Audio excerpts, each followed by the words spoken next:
semuanya, balik lagi sama aku Davita Nurulan dengan nomor telepon mahasiswa 104230009. Di sini aku bakal jelasin sedikit tentang formulir.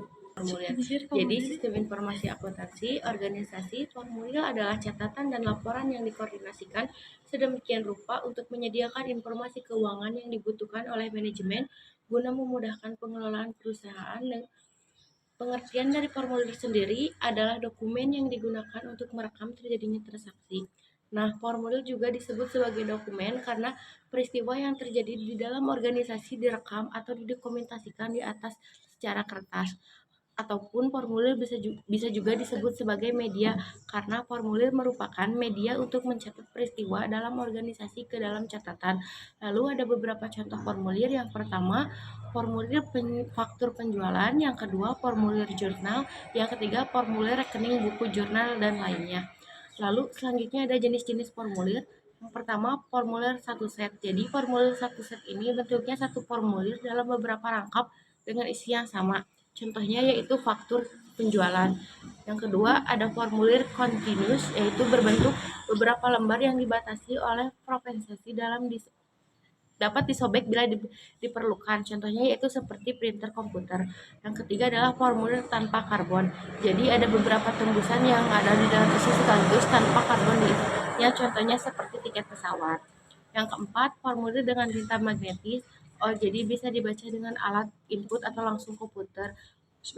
Formulir optikal seperti dalam bentuk angka huruf dapat dibaca oleh alat input otomatis untuk ditransfer ke komputer. Lalu ada beberapa manfaat ataupun kegunaan dari formulir. Yang pertama, untuk menentukan hasil kegiatan. Yang kedua, untuk menjaga aktiva atau utang-utang perusahaan.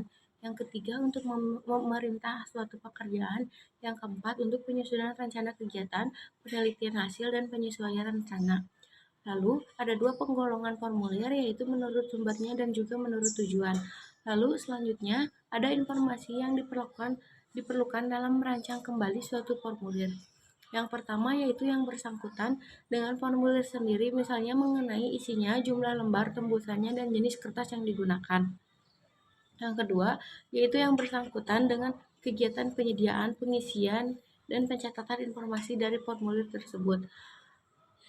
Dan yang terakhir ada dokumen sumber dan juga dokumen pendukung. Dokumen sumber merupakan dokumen yang dipakai sebagai dasar pencatatan ke dalam jurnal atau buku pembantu. Sedangkan dokumen pendukung merupakan dokumen yang melampirkan dokumen sumber sebagai bukti sahnya transaksi yang direkam sebagai dalam bentuk sumber. Mungkin cukup sekian dari saya. Bye guys.